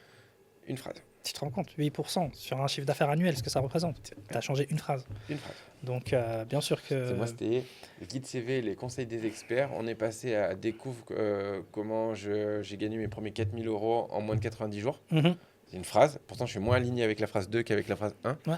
Mais de passer de 10 à 18% en capture de leads, non, mais les gars, il n'y a plus. Là, il n'y a pas de je suis aligné, je ne suis pas aligné. C'est la data qui parle. Donc, oui. Hyper important. Donc, il y a cette mentalité, et puis c'est vrai que c'est encore. Alors, c'est aux États-Unis, ils ont de l'avance par rapport à ça. C'est-à-dire qu'ils ont cette mentalité. Mais c'est vrai qu'ici, c'est encore un petit peu conservateur par rapport à ça. Ouais, en France, on a encore un peu. On a encore de la peine à sortir de l'argent pour. Ouais, après, je pense en fait, le truc, c'est qu'il faut comprendre que des fois, c'est juste un accélérateur. Parce que oui, par exemple, sans moi, on peut aller travailler en Suisse. Il n'y a pas de souci, sans moi, on peut. Moi, je l'ai fait. Ouais. Donc, bien sûr qu'on peut. Bien sûr. Même sans les vidéos, sans rien, on peut. Mais peut-être quelque chose qui va te prendre 6 mois, elle pourrait t'en prendre 1. C'est exactement ça. Et 6 mois de salaire en Suisse, du moins, si on gagne 5 mois de salaire, parce qu'entre 6 et 5 mois de salaire en Suisse, qu'est-ce que ça représente? Donc, est-ce qu'en réalité, si tu avais payé un certain nombre, je suis 100% d'accord. Voilà, c'est vraiment ça qui... C'est vraiment ce travail qu'il faut faire, sensibiliser les gens en fait que alors c'est pas toujours accessible à tout le monde. Ça, je le conçois aussi. Hein. Bien sûr. On n'est pas tous. Tout le monde n'a pas les moyens de se payer un accompagnement. Il y en a qui veulent, mais qui n'ont pas les moyens de le faire. Mais il y a ceux qui ont les moyens de le faire et c'est vrai que des fois, je trouve dommage parce qu'ils ont. C'est ancré dans l'inconscient collectif des gens que mais je peux le faire par moi-même. Et puis maintenant, avec l'intelligence artificielle, on retrouve tout. C'est vrai. Mais encore une fois, le faire par toi-même, est-ce que le temps que ça va te prendre pour le faire, est-ce que c'est pas de l'argent que tu perds aussi? Et est-ce que tu n'aurais pas meilleur temps de prendre ce raccourci et d'être prêt dans 2 mois plutôt que d'être prêt dans 1 an? Et bien sûr. toutes les opportunités que tu as laissées passer pendant un an. Et donc ouais, c'est clairement l'objectif, bien sûr. Et du coup, alors après, dans ce business digital, toutes ces formations, qu'est-ce qu'il en a suivi? Autant, hein. Alors voilà, donc une société de prestation de services après le Covid je me suis dirigé un petit peu vers le digital, pas qu'un petit peu, hein. Alors moi, ce qui m'a beaucoup freiné, c'est avec Internet, c'est le fait que j'ai toujours eu de la peine à me mettre en avant, dans le sens je suis pas très à l'aise, j'ai jamais été très à l'aise avec la caméra ou le fait d'être sous les projecteurs, et ça c'est quelque chose qui m'a beaucoup freiné. Je faisais un pas en avant, un pas en arrière. Parce qu'à chaque fois, je me disais, ah, mais bon, si je fais ça, je vais devoir me montrer, je vais devoir montrer mon visage, je vais devoir parler à la caméra. Et je sais qu'il y a plein de gens qui vont se retrouver dans ce que je dis. Et ça a été un frein pour moi. Donc ça a fait qu'à chaque fois, je faisais marche arrière, jusqu'à ce que je décide de, bon, je dis voilà, maintenant, ce qui m'intéresse, c'est de me concentrer vraiment sur ce que je délivre, vraiment sur ce que j'aime faire, sur ce que je sais faire. Et le reste, on s'en fout. Donc, tu as eu du mal à te mettre devant la caméra. Ouais, mais j'ai encore beaucoup de mal. C'est- J'ai encore, c'est contre-intuitif pour moi. Pour moi, alors moi, le seul truc que je pourrais dire sur les caméras, c'est d'y aller le plus vite. Ouais, mais c'est ce que tout le monde me dit. Fais-toi violence, tu verras après Ah ça bah là, passe. tu prends pendant un mois, Ouais, tu ouais. prends un tournage. Bon, là, ça coûterait des sous, mais tu prends un tournage par jour pendant un mois. Je peux dire qu'à la fin du mois, c'est bon, Ouais. c'est fini. Mais par contre, pendant un mois, tu vas vivre un enfer littéralement Ouais, mais j'en doute mental. pas, j'en doute pas. Tous les jours, je fais comme ça avant d'y aller en tournage. Mais après, en vrai, Après, voilà, c'est Le clair mur, que c'est indissociable de ce business-là. C'est-à-dire Oui. vouloir aujourd'hui te digitaliser, ça implique le fait. Alors, il y a des moyens de le faire sans se montrer, mais encore une fois, ça va dépendre du chemin que tu veux emprunter, de la direction et de ce que tu veux construire. Et ça, c'est vrai que c'est Bah, je pense que difficilement. alors, on peut faire des choix de ne pas vouloir se montrer, on peut faire beaucoup de choix, on peut faire beaucoup de choix. Par contre, c'est comme dans beaucoup de choses, à chaque fois que tu vas avoir une contrainte que tu veux pas te montrer, ou que tu veux pas ci, ou que tu veux pas ça, chaque fois tu ralentis quand même ton projet. Donc, suivant la chose, Ouais, tu veux le clairement. ralentir 10%, Alors, 20%. alors, ça dépend de ton secteur dans le digital, parce que si tu fais du dropshipping, tu n'as pas besoin de te montrer. Non, oui. Tu vois, ou quoique même, j'ai presque envie de te dire, mais même dans le dropshipping, le PB maintenant, le personal brand, Ouais. ça joue quoi. Et puis faire du personal brand, le principe du personal brand, c'est effectivement de capitaliser sur ton image, sur ta personnalité. Et pour moi, ça va devenir indissociable pour parce qu'on- 80% des activités dans le Parce qu'on peut digital. pas s'attacher on s'attache pas à une entreprise, on s'attache à une personne. Et de plus en plus. Et ça va être d'autant plus vrai que ça l'a été avec l'arrivée de l'intelligence artificielle et la vitesse à laquelle ça va. Puisque à l'époque, les gens payaient pour l'information parce qu'effectivement, elle était moins accessible. Maintenant, avec l'IA, ChatGPT te fait une masterclass sur comment scaler en 10 minutes. Tu vois. Ouais. Donc finalement, tu payes de moins en moins pour l'information, pour le côté éducatif, mais tu vas payer de plus en plus pour la personne qui va te transmettre et t'accompagner. Donc ouais, là pour le coup, le personal branding va devenir de plus en plus, ça va vraiment devenir le nerf de la guerre, et ceux qui sauront le faire dans le bon ordre et le faire bien, je pense qu'effectivement ils vont pouvoir se démarquer et capitaliser. Donc, Clairement. c'est ce que tu veux mettre en place aussi, du coup, pour toi. Alors, encore une fois, j'ai encore beaucoup de peine avec ça, je le dis vraiment sincèrement, hein. Mais par contre, la recette, je la connais. Maintenant, faut Ouais, le faire. la Donc, mettre mais clairement, le personal brand, pour moi, c'est la pierre angulaire aujourd'hui, en tout cas dans l'écosystème entrepreneurial, surtout dans l'accompagnement, le coaching, le consulting et tout ça. Après, il faut aussi qu'ils se disent quand même les clients. Bah, par exemple, moi, j'en ai fait une vidéo même. Mais pour dire que même derrière chaque personal brand, il y a une création, une équipe. Il y en a un qui drive avec le personnel, hein, c'est moi. Mais pourtant, autour de moi, j'ai des gens qui sont experts dans tous les domaines. Bien sûr. Et c'est eux qui m'aident à orchestrer Ouais. la chose bien. 100% d'accord avec toi. Mais ce que j'essayais de faire véhiculer, c'est que, et on le voit sur Internet, hein, tu as des mecs qui ont un marketing de ouf et un produit de merde, puis ils font de l'argent. Bien sûr. Par contre, il y a des mecs qui ont des produits de ouf, un marketing de merde, et ils font pas d'argent. Bien sûr. Et ça, c'est vraiment... Mais alors c'est triste, parce que ça devrait pas être le cas, ça devrait pas être comme ça que ça doit se passer, mais c'est comme ça que ça se passe. Et c'est bien la preuve que la forme, malheureusement c'est triste à dire, mais la forme souvent est plus importante que le fond.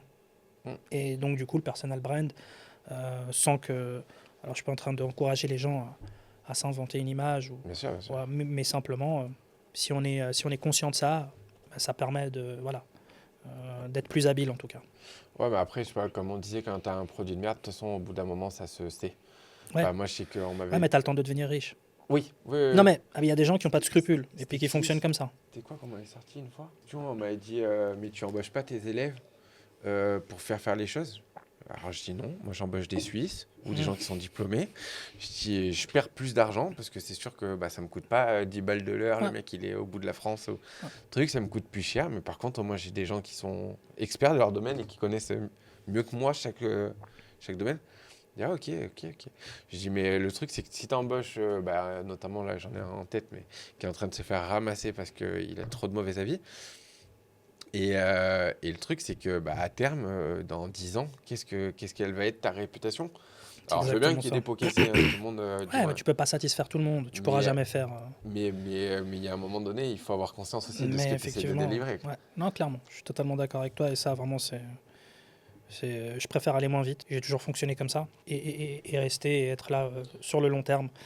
Mais du coup, maintenant, quel est ton type d'entreprise? Quel est ton positionnement maintenant sur le marché à l'heure actuelle? Alors aujourd'hui, j'ai fondé Foster Club. C'est un écosystème qui a vocation à consacrer à l'entrepreneuriat et à l'investissement, qui aura vocation à aider les entrepreneurs à développer leur business. Donc on propose déjà un programme d'accompagnement pour aider les entrepreneurs à développer leur activité et à scaler leur business. Ok. Et voilà, après il y aura tout un écosystème qu'on est en train de mettre en place, hein. J'espère pas trop en parler trop vite, mais il y a des choses qui vont arriver très vite. Quel est le type de client cible Alors que... aujourd'hui, on se concentre principalement sur les prestataires de services, les coachs, les consultants, pas que, mais c'est vrai que on s'est focus depuis quelques mois sur ce secteur-là. Mais encore une fois, on accompagne aussi des business physiques, on accompagne aussi des sociétés qui sont voilà, en tout genre. On travaille avec un magazine, on accompagne aussi, voilà. Donc vraiment, on a plein de clients différents, mais on a un positionnement en ce moment qui est axé prestataire de services Ok, en particulier. ok. Donc là, les aider à se développer, que ce soit en ligne, 100%. via plutôt de l'organique, via plutôt des pubs. Alors l'idée, c'est encore une fois, c'est pas une formation. Ok. Donc je propose pas de formation, c'est vraiment du consulting, c'est vraiment de l'accompagnement, c'est vraiment du personnalisé. Donc on va auditer la boîte et en fonction, alors bien sûr, on a des stratégies qui sont déjà bien ficelées, éprouvées, donc du coup qu'on peut répliquer à différents niveaux et pour différents secteurs d'activité, mais encore une fois, s'il faut s'adapter, on s'adapte. Ça va dépendre du client. Ok. On va auditer le client et en fonction du client, on va voir si effectivement ça fait sens de faire de l'organique ou pas. Est-ce que ça fait sens de faire de l'ADS ou pas? Et même si des fois, j'ai envie de dire, faire les deux. Ouais, je pense que même c'est Parce que c'est idéal, quoi. oui, c'est le meilleur positionnement. Mais et du coup, sur Suisse, l'entreprise elle est sur Suisse? L'entreprise est basée en Suisse, à Genève. Ok, Voilà, et on opère sur le marché francophone en Europe. ok, ok, ok. Donc des clients un petit peu partout dans. Des clients un petit peu partout, En Suisse aussi un Belgique, petit peu aussi. pas trop encore, Ah. mais c'est volontaire. Ok. C'est volontaire. Bon, après, de toute façon, du moins, je vais dire prestataires de services. Mais oui, Ouais, on a des clients suisses. Pour Ok. répondre à ta question, on a des clients suisses, simplement on attend un petit peu avant c'est pas de les plus- vraiment se concentrer sur le marché suisse. Ce que j'allais dire, c'est pas les plus développés en ligne, les Suisses. Non, c'est pas les plus développés en ligne, effectivement. Enfin, après, chacun, encore une fois, hein, moi je crois que c'est important de prendre en compte le niveau de conscience du client et la mentalité du Ok. marché si on veut faire quelque chose de quali. Et il y a effectivement une configuration différenciante en Suisse en comparaison à ses voisins français, belges, etc. Et du coup, moi, je le prends en compte dans le développement. Et donc, je préfère me focaliser sur le marché suisse de manière vraiment indépendante. Et pour les objectifs un petit peu, où c'est que tu te projettes? Parce que c'est bien, on voit l'instant, tu as ton offre, maintenant c'est ton projet, c'est ton petit bébé. Ta chaîne YouTube aussi, Oui. qui sera disponible d'ailleurs Oui. sous cette vidéo, comme d'habitude, hein. Il faut regarder la description. Mais où c'est que tu te projettes? Où c'est que tu vas? Est-ce que tu as ta boussole? Est-ce que Ouais, tu vis ouais, jour bien le sûr, jour? 100%. Écoute, moi, vraiment, encore une fois, je reviens toujours au basique. Faire ce qui m'anime, faire ce que j'aime. C'est vraiment pour moi ce qui me permet de savoir où je vais. Et je suis un passionné d'entrepreneuriat, donc l'objectif, c'est vraiment de proposer aujourd'hui un écosystème complet, avec un club qui sera consacré à l'entrepreneuriat, un club de networking qui offrira des possibilités aussi, et des opportunités business, euh, un écosystème avec des experts et des professionnels qui permettront vraiment d'accompagner dans les meilleures conditions et la création de contenu et le partage de valeur. Et c'est vraiment l'objectif pour moi, c'est de créer un environnement dans lequel je me sens bien et où mes clients du coup se sentiront bien. Ok. Ok, ok, donc un petit. Après, au niveau chiffres, euh, bah, voilà, oui, on a des objectifs euh, et on verra d'ici à la fin de l'année, mais pour l'instant, ça se passe plutôt bien. Justement, je voulais parler de chiffres aussi au niveau du salariat. Est-ce que tu as des fourchettes un peu à dire que tu as touché au salariat sans citer forcément Tu, d'entreprise? tu parles de revenus global de toutes mes activités. Plutôt salariat, du moins, combien tu touchais quand tu étais salarié un Quand petit j'étais peu salarié en Suisse? en Parce Suisse, que je ok. sais qu'il y en a que ça pourrait intéresser, Bon, mais alors sans déjà, pas. le salaire médian en Suisse, il est connu, hein. On est on n'est pas loin de 7000 salaire médian, hein. Vraiment tout canton confondu, tout secteur d'activité confondu. Je crois qu'en Suisse, on est à 7000, que ça permet d'avoir l'info pour ceux qui nous écoutent. Dans le secteur bancaire, c'est aléatoire, ça dépend de ton poste. Vraiment, ça va du simple au quadruple, dépendamment de la banque, du poste et de ton ancienneté. Mais pour te donner un ordre d'idée, un poste d'entrée, ouais, back-office, et postes super accessibles en banque. Quand on est dans des grandes banques comme... je parle de grandes banques, hein, encore une Ok, fois, pas des petites institutions à taille humaine ou familiale, mais vraiment HSBC, UBS, Crédit Suisse, etc. C'est vraiment des monstres. Là, ouais, les salaires pour un poste opérationnel, ça varie entre, sauf erreur, c'est ma mémoire est bonne, maintenant ça fait longtemps que j'ai quitté le domaine bancaire, mais je sais qu'on est dans des fourchettes qui tournent entre, je dirais, 6500 et 8500. ok, Facile, vraiment d'entrée de jeu. ok, Ensuite, dès qu'on arrive au front, souvent c'est les départements qui rémunèrent bien. Donc, ok, parce que c'est les départements qui font gagner de l'argent. S'il y a les départements qui font perdre de l'argent à la banque, mais qui sont indispensables, mais ils font perdre de l'argent, c'est des départements qui coûtent. Donc tout le back-office, c'est des départements qui sont certes indispensables au fonctionnement et au bon fonctionnement de l'établissement, mais ils ne rapportent pas d'argent. Donc c'est vrai que c'est difficile à valoriser sur le même piédestal qu'un département qui génère et qui apporte à la banque des millions par jour, comme le front office. Là, pour le coup, c'est souvent des salaires qui sont plus intéressants. Et c'est aussi pour ça que c'est des postes qui sont plus prisés. Et ça tourne à 120, 150, 200, 250 000 par année, ok, dépendamment de ton ancienneté, de la banque dans laquelle tu es, du marché sur lequel tu es, de ton expérience.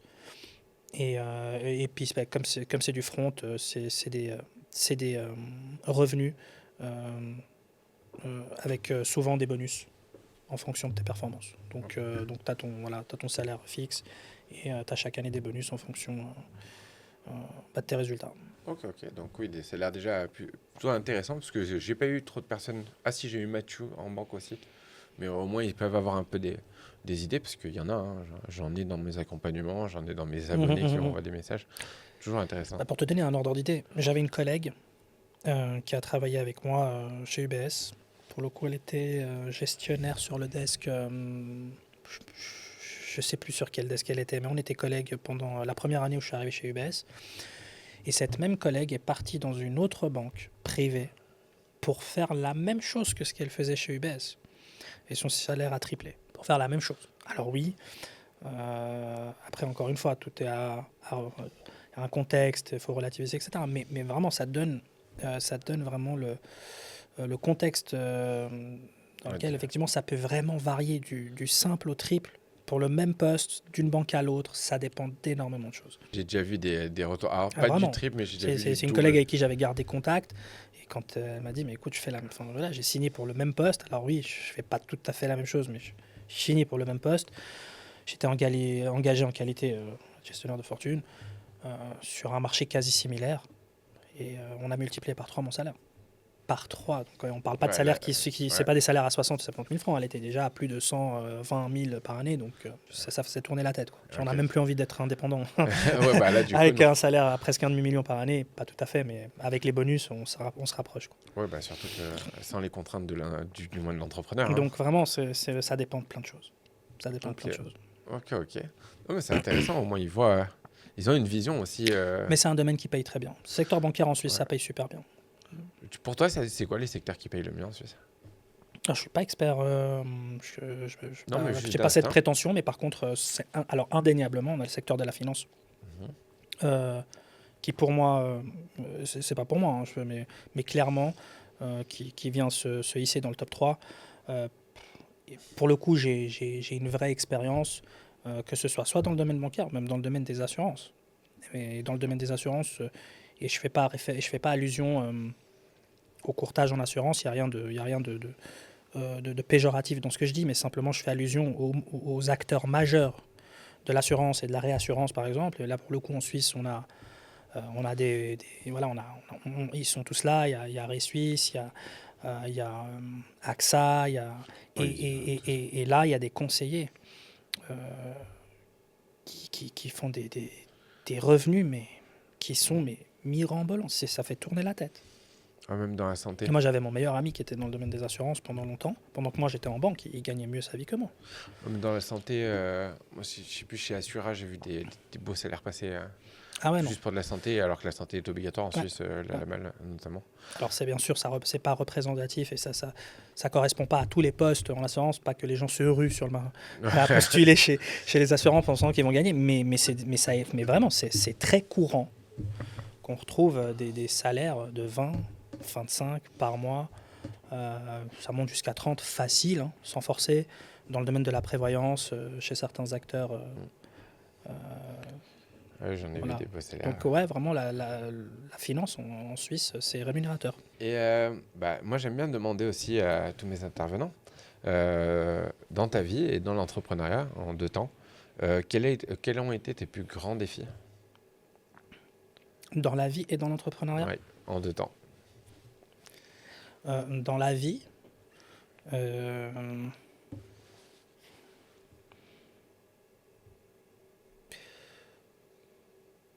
euh, alors je sais pas si ça a été un défi, mais le fait de devenir papa, clairement, ça a été pour moi, bon, je dirais pas défi, mais en tout cas, ça m'a obligé effectivement à reconsidérer les choses de manière drastique.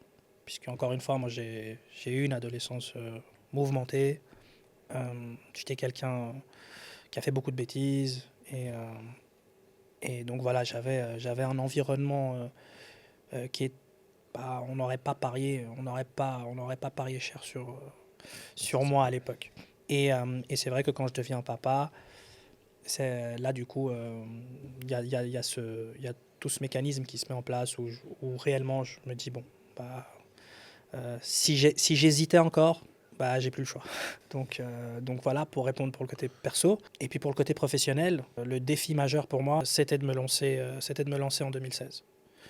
Quand je quitte la banque, parce qu'à ce moment-là, je vais devenir papa. Et c'est vrai que ça a été pour moi, vraiment, j'ai eu l'impression de faire all-in. Parce que bah, franchement, c'était tout ce qu'il fallait pas faire. Enfin, les gens, pour la plupart autour de moi, me disaient, mais surtout pas. Enfin, je veux dire, tu vas être papa, t'as un poste en or, maintenant ton CV, je veux dire, t'as plus de problème, t'as un vrai CV bancaire, t'as l'expérience, UBS, Crédit Suisse, c'était fou. Enfin, je veux dire, tu vois, ce qui t'attend est bien mieux que ce que tu as connu.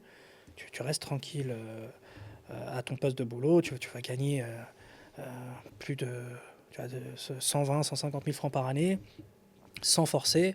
Qu'est-ce que tu t'amuses à aller entreprendre et prendre des risques de fou feuille. Donc ouais, là, effectivement, ça a été pour moi une grande décision. Et là, pour le coup, on peut parler de défi et de challenge parce que c'était challengeant. Et alors justement, ce qui suit généralement, comment tu l'as surmonté? Qu'est-ce que pour toi tu as mis en place qui t'a permis de surmonter ces obstacles? Euh, Franchement, je pense que ce qui m'a permis d'y aller, c'est que pour le coup, j'avais le soutien de mes proches. J'ai eu le soutien de ma femme, j'ai eu le soutien de mes parents. Et ça m'a permis de me dire, bon, vas-y, essaye. Euh, Tu Ok, vois, je me suis pas posé beaucoup plus de questions. Je me suis dit, au pire, tu recommences tout et puis tu retournes bosser. ok. Donc, tu avais quand même le soutien de tes proches, même quand ça allait pas encore. Soutien moral, pas Ok. financier, Ouais, ouais, mais ouais. soutien moral, il y était et puis il est très important. Mm. Donc pour le coup ça m'a permis de pas trop me poser de questions et de me dire ok, let's go. De toute façon, c'est pas figé. À l'époque, bon encore aujourd'hui, mais à l'époque, j'avais vraiment un train de vie qui nécessitait très peu de moyens. Ok. J'habitais dans un studio et donc voilà, j'avais une voiture qui me coûtait pas cher et, euh, et je me suis dit bon, au pire, j'essaye et puis je pourrais toujours retourner bosser s'il y a besoin. Ouais, tu savais la case départ des Donc mains au voilà. pire. Ouais.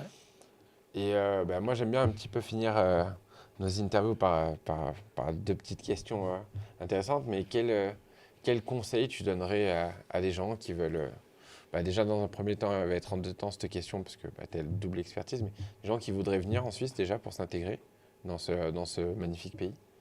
Et dans un second temps, des gens qui veulent entreprendre, et notamment entreprendre ou entreprendre en Suisse, vu que toi tu as fait les deux schémas. Donc un conseil, tu dis? Ouais, quels seraient tes conseils pour des gens qui, dans un premier temps, qui voudraient venir s'intégrer dans ce pays, Bah venir venez pas. Venez pas. Non, Ok. je rigole. C'est pas vrai. Écoute, pour entreprendre, alors peut-être déjà pour commencer, parce que ça va être Ok. plus simple pour moi. euh, je pense que le conseil, il est le même que tu entreprennes en Suisse ou que tu entreprennes en France ou que tu entreprennes. Euh, Se lancer, euh, y aller vraiment avec. En Suisse, c'est vrai qu'en Suisse, pour le coup, c'est un peu plus particulier. On a un environnement qui est très protocolaire ici et où bah, tu le vois, c'est très suisse-allemand et ça fonctionne très bien ici et ça fonctionne même mieux qu'ailleurs dès qu'on respecte les règles. Mhm.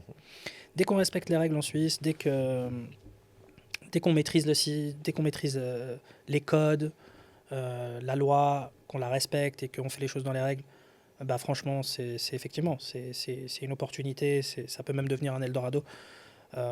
Et je recommande du coup bah, d'arriver ici avec, voilà,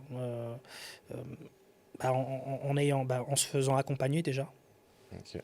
par Jordan, ça c'est super Parfait. important, et bah, d'arriver ici effectivement avec, en ayant fait c'est ce que je ferais moi si je devais aller entreprendre à l'étranger, c'est-à-dire avant d'y aller, je prendrais la peine de maîtriser les codes, de maîtriser les basiques. Et ça, je pense que vraiment, certains le négligent beaucoup et je suis convaincu que ceux qui le font en amont, quand ils arrivent ici, ça leur permettrait vraiment d'aller plus vite que les autres. Et au niveau donc, de l'intégration pour toi dans le pays, quelles sont les valeurs de ton pays? On a une mentalité qui est différente de nos voisins. On va pas se mentir, on a une mentalité qui est différente de celle de nos voisins. Je dis pas qu'elle est meilleure. Je suis pas en train de dire qu'il y en a une qui est mieux que l'autre. Je dis juste que c'est différent. La Suisse, elle est conservatrice. Elle est conservatrice sur plein de niveaux. Elle a une politique conservatrice. Elle a une mentalité encore un petit peu, si on s'éloigne, si on sort un petit peu des grandes villes, parce que souvent on prend comme référence Genève et Zurich, mais Genève et Zurich, ça représente 15% du PIB de la Suisse, pas plus de 20%. La Suisse, c'est bien plus que ça. Parce on va à Grison, on va au Jura, à Neuchâtel. C'est ça la Suisse. Et donc, du coup, on voit que c'est encore un peu à l'ancienne, que c'est bah, très suisse-allemand, puisque la partie allemande représente 60% du pays. Ouais, super. En tout cas sur les proportions multilinguistes, là, pour le coup, c'est l'allemand. Euh, et, et, et c'est vrai que ça ressemble pas à la mentalité française, à la mentalité européenne. Et ce que je peux recommander, c'est à Rome, fait comme les Romains, quoi. Et puis Ok. c'est tout. Donc, C'est ce que je ferais intégration. moi si je vais, Et ton, si je vais ailleurs. et ton plus grand conseil pour quelqu'un qui aimerait réussir, qui aimerait changer de voie, entreprendre? Ton plus grand conseil? Quelqu'un qui veut changer de voie et entreprendre, Ouais, bah faut se qui n'a lancer. pas commencé. Franchement, bah, le faire déjà avant d'avoir des enfants, c'est toujours plus simple. Ça ne veut pas dire qu'il ne faut pas le faire ou qu'on ne peut pas le faire après. Simplement, ça facilite beaucoup les choses. Donc, ça, c'est le premier point. Et le deuxième point, c'est vraiment de ne pas se poser de questions. En tout cas, pas trop de questions. Tu disais, avant le podcast, on parlait de ça, tu parlais d'avoir un why puissant. Et je pense qu'effectivement, si on sait pourquoi on le fait et qu'on le fait pour les bonnes raisons, il ne faut pas se poser de questions. Il faut aller au bout de ce qui nous anime, aller au bout de ce qu'on convoite et passer à l'action. Ok. Parce que c'est l'action qui mène au résultat.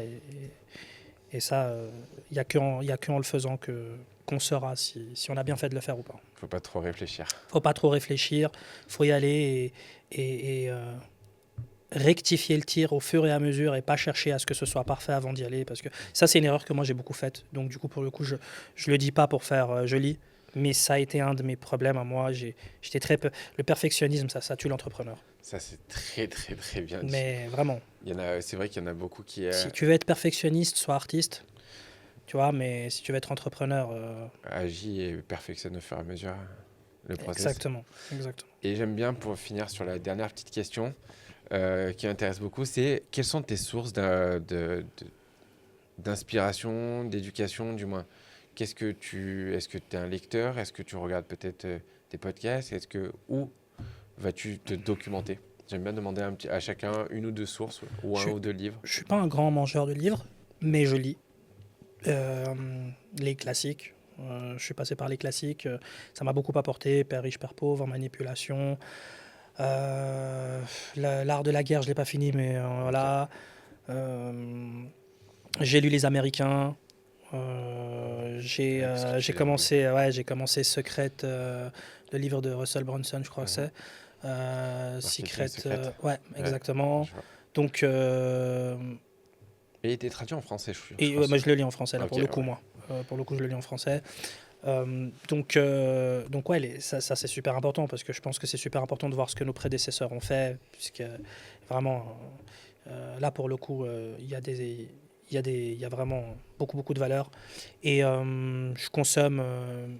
je consomme... Alors, oui, c'est vrai que je suis quelqu'un qui va consommer les réseaux sociaux, je vais aller m'inspirer de ce que font les leaders de mon marché, ou j'aime bien aller voir aussi aux États-Unis, mais encore une fois, cette idée d'aller voir, parce qu'il y a beaucoup qui sont omnubilés par le marché américain, et puis par les Hormozy, par les Russell Brunson, par les Greg Gordon, et c'est vrai que ce sont eux les précurseurs aujourd'hui de ce qu'on voit là, mais encore une fois, pas tomber dans le piège de faire ou de chercher à faire ce que les Américains font, parce que ce qui fonctionne là-bas ne fonctionnera peut-être pas ici si on fait copier-coller. Oui. Si on fait copier-coller, parce qu'il faut l'adapter au contexte social, il faut l'adapter au contexte du pays, à la mentalité, au niveau de conscience aussi, qui n'est pas le même en Europe et aux États-Unis. Et ça, c'est quelque chose... En tout cas, c'est des choses que je vois beaucoup chez les infopreneurs, chez certains infopreneurs, qui sont là en mode Hormozy, Greg Gordon, États-Unis. Ouais, d'accord, mais attention. Ok. Bon, en tout cas, merci pour cet échange. Merci à toi, Jordan, pour l'invitation. Pas de souci. Et j'espère que cette interview vous aura plu. Je vous invite, comme d'habitude, à vous abonner, à laisser un commentaire si vous avez des questions, et surtout d'aller voir ces réseaux sociaux. Tout sera disponible dans la description et dans le titre. Allez découvrir. En plus, tu as une belle chaîne YouTube Merci beaucoup. avec pas mal d'intervenants très intéressants. Et puis, on se retrouve à la prochaine. Allez, ciao, ciao.